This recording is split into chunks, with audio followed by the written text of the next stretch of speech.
Wakipenye? Naam. Hayupo ndani? Sijui. Ngandila. We Makonde. Ngandila panchonye kudimuka. Makonde. Chacha baba Kipenye, nimekusikiliza ndelevu kwa kweli yani. Baba Kipenye unanitafuta baba Kipenye unanitafuta kwa kweli. Kwa nini kila siku unapenda kunitafuta? Hata nakutafuta nini Makonde? Maana mimi sinakwambia amka tuondoke kazini. Ungalikuwa mtoto mdogo ningechema bahati mbaya, lakini mtu mzima umejamilia kunitukana kweli. Sasa nimekutukana vipi hapa ndugu yangu? Hivi wewe unaingilia lugha za watu wewe, unajua maana ya panchonyo wewe?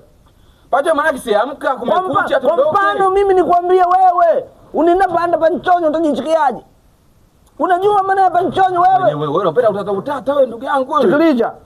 Na huko kajini leo chiendi. Kwa sababu kazi hii umenipa wewe, ndio maana ukinipata unanitukana, umejamilia. Baba Kipenye nilikuwa mwanajeshi, baba Kipenye nitakuja kukupachua, baba Kipenye nitakuumiza, baba Kipenye. Unamwelewa kweli? Sijui. Baba Kipenye.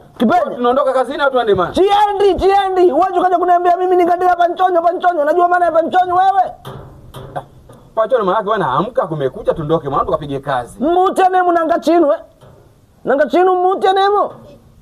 Nakupanya uambie ambichi. Baba. Kwa hiyo Makonde sukari yao imejaa. Makonde mwanangu sukari yao ipo juu. Chia tukari tu. Mwambie baba yako hadi chumvi ipo bei juu. Fanya umemsikia? Chao. Wewe wana kinachopita mbele yao. Sababu sukari yao ipo juu hawa. Sukari? Basi baba tuondoka sija akala akatula na sisi. Chia.